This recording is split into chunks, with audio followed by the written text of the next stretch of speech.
Baik, halo Sobat Senator. Kembali lagi di podcast DPD RI. Kita hari ini menghadirkan tamu kehormatan untuk berdiskusi dengan seorang tokoh politik di mana beliau adalah Ketua Badan Akuntabilitas Publik sekaligus anggota DPD RI Daerah Pemilihan Sulawesi Selatan. Selamat datang Pak Tamsil. Terima kasih. Baik Pak, bagaimana Pak kabarnya hari ini Pak? Alhamdulillah, kabar baik. Baru saja menerima audiensi dari satu kelompok masyarakat yang dipimpin oleh Pak Faisal Assegaf. Alhamdulillah sudah selesai dan berjalan bagus, lancar. Alhamdulillah baik Pak ya. Dengan segala kesibukan Bapak, senang sekali bisa berbincang-bincang dengan Bapak kali ini. Luar Ya, biasa waktunya Bapak udah meluangkan waktu untuk kita. Terima ya, kasih Pak. ya. Ya, saya juga senang baru masuk di ruangan podcast DPD RI ini. Luar biasa. Ini ruangan yang baru saya kira ya. Sebelumnya apa di sini juga? Sudah cukup lumayan Pak. Iya. Sudah 2 tahun Pak kami Oh, udah 2 berdiri tahun Pak. ya. Ya. Gitu.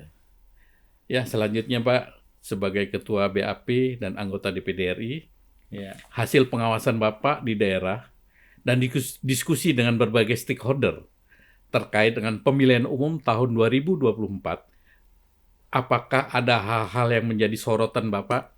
Ya, yang pertama saya ingin sampaikan bahwa apresiasi masyarakat yang luar biasa atas posko kawal pemilu jurdil yang dibentuk oleh DPD di setiap provinsi. Memang kita harapkan jangan terbatas di provinsi, tapi anggota-anggota DPD ini punya rumah-rumah aspirasi di kabupaten, sehingga di kabupaten tersebut bisa menerima aspirasi khususnya yang terkait dengan pengaduan dalam rangka kawal pemilu jurdil.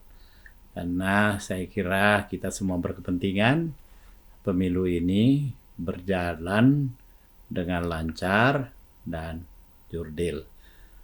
Memang kami mendapatkan beberapa pengaduan dari masyarakat bahwa ada pertanyaan yang sangat mendasar terkait dengan pemilu kali ini, yang kok jauh-jauh hari itu narasi kecurangan itu sangat mendominasi pembicaraan di mana-mana.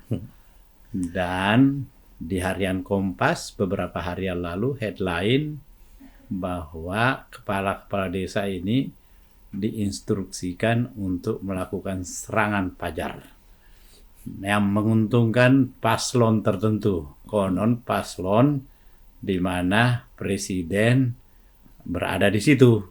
Orang sangat mudah menduga bahwa presiden ada di mana anaknya ada di paslon tersebut. Nah, saya kira inilah yang kemudian menjadi sebuah kerisauan di tengah-tengah masyarakat. Apalagi ditambah dengan pernyataan presiden baru-baru ini bahwa presiden itu boleh berkampanye. Presiden itu punya hak pilih, boleh memihak.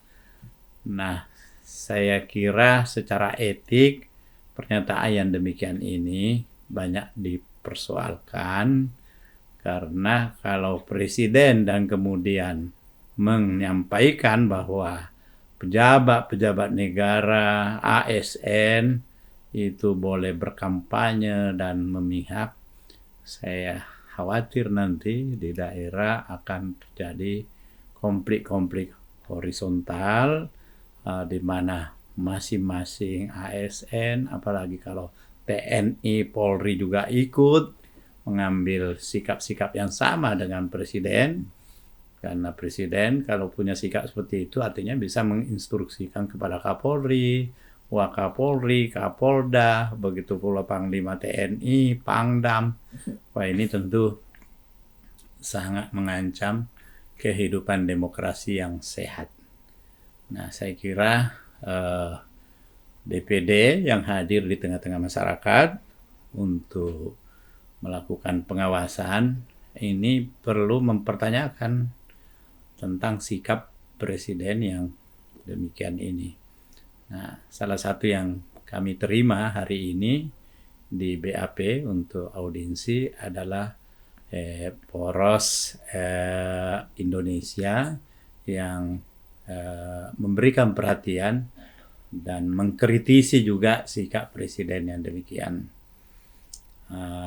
Saya kira ini penting sekali untuk kita bawa, dan mestinya di dalam paripurna besok ini bisa menjadi satu agenda yang perlu untuk dipertanyakan, dan sekaligus pimpinan DPD bersurat ke Presiden atas sikap yang demikian ini.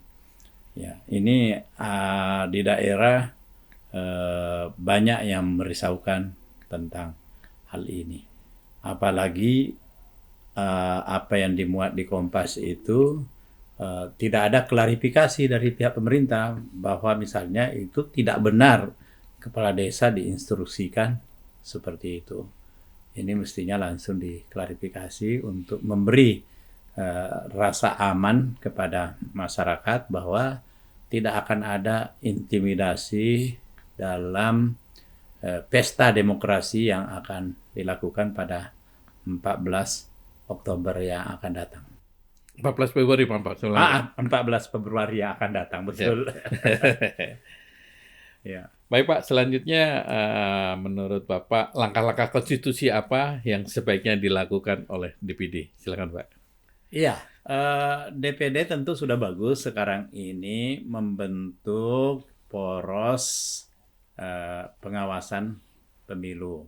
Itu sebuah langkah konstitusional yang memang di mana kita harus menjalankan tugas kita berdasarkan pasal 22E Undang-Undang Dasar 1945. Ya, ini satu. Ini yang harus betul-betul sangat substantif yang menjadi tugas yang harus dilakukan, karena pemilu ini adalah kesempatan terbaik bagi kita untuk mencari pemimpin yang bisa lebih mendekatkan kita kepada tujuan nasional kita, mencerdaskan kehidupan bangsa, mensejahterakan masyarakat umum, dan melindungi segenap warga negara, bahkan termasuk hak-hak untuk mendapatkan pendidikan bagi semua warga, hak-hak untuk mendapatkan pekerjaan yang layak, keadilan sosial Pak ya? Ya, keadilan sosial, di mana salah satu yang sangat transparan kita menyaksikan bahwa betapa sulitnya sekarang ini orang mencari pekerjaan. Nah, kemudian angka kemiskinan yang masih begitu tinggi. Kemudian pendapatan masyarakat kita masih sangat rendah, khususnya ASN, bahkan TNI, Polri. Kita sangat prihatin kalau kita ke masyarakat, di tengah-tengah masyarakat, kita datang berkunjung ke barak-barak tentara, perumahan-perumahan tentara, itu sangat memprihatinkan. Saya pernah ke satu tempat di Parepare, karena itu daerah pemilihan saya. Saya melihat ada rumah-rumah yang lampunya remang-remang. Ternyata itu setelah saya masuk ke dalamnya, saya pikir rumah tidak dihuni karena kelihatan atapnya dari luar itu sepertinya bocor, dan dari depan jendela itu tidak memadai. Jadi rupanya ada penghuninya di dalam, ada prajurit yang dia menyampaikan bahwa dia sudah bertahun-tahun menempati tempat yang seperti itu. Jadi ini tentu kita tidak ingin ada suatu kejadian yang diametral antagonis, sekelompok masyarakat yang kaya luar biasa, sementara di sisi lain ada masyarakat kita yang kita harapkan perannya sangat penting di dalam kehidupan bangsa ini, tapi tidak mendapatkan jaminan kesejahteraan yang memadai. Padahal yang dia pertaruhkan termasuk jiwanya bila menjalankan tugas. tetapi tidak ada jaminan untuk mendapatkan kesejahteraan. Padahal dalam Undang-Undang Dasar kita, khususnya di pasal 33, ya semua warga kita ini harus mendapatkan jaminan kesejahteraan. Ya, karena itu kita melihat bahwa tujuan nasional kita ini untuk mensejahterakan masyarakat umum masih jauh. Karena itu kita ingin pemimpin yang betul-betul ke depan itu konsen di situ.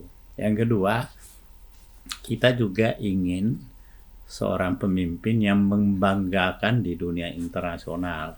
Di forum-forum internasional dia bisa menyampaikan gagasan tentang Indonesia. Karena itu kalau dia hadir di forum-forum internasional, apakah itu di forum PBB atau dimanapun, dia bukan menjadi partisipan pasif, tapi dia menjadi partisipan yang aktif. Dia berbicara tentang bagaimana seharusnya forum internasional ini mengakomodir apa yang menjadi aspirasi dari negara yang dia pimpinnya, dari Indonesia. Jadi ini adalah menjadi kebanggaan ke depannya yang kita harapkan tentunya. Baik Pak, dengan demikian berbagai permasalahan sangat pelik itu tadi Pak, apa closing statement Bapak pada episode podcast kali ini Pak? Jadi gini, tentu sebagai orang DPD, saya ingin tambahkan satu hal lagi tadi, bahwa di samping itu DPD ini juga harus mendapat penguatan. Kita sudah sering melakukan kajian apa yang seharusnya dilakukan untuk supaya lembaga ini punya peran strategis ke depan. Tentu salah satu diantaranya yang kita harapkan adalah political will dari Presiden yang melihat lembaga ini adalah lembaga strategis yang perlu mendapatkan peran strategisnya ke depan. Nah, jangan sampai seperti sekarang sehingga orang banyak yang berkata kalau gini-gini saja lebih baik dibubarkan. Ya, saya kira tidak demikian, karena kalau membubarkan lagi itu ada persoalan konstitusional yang kita harus hadapi dan lebih rumit lagi. Karena itu bagaimana lembaga ini bisa difungsikan.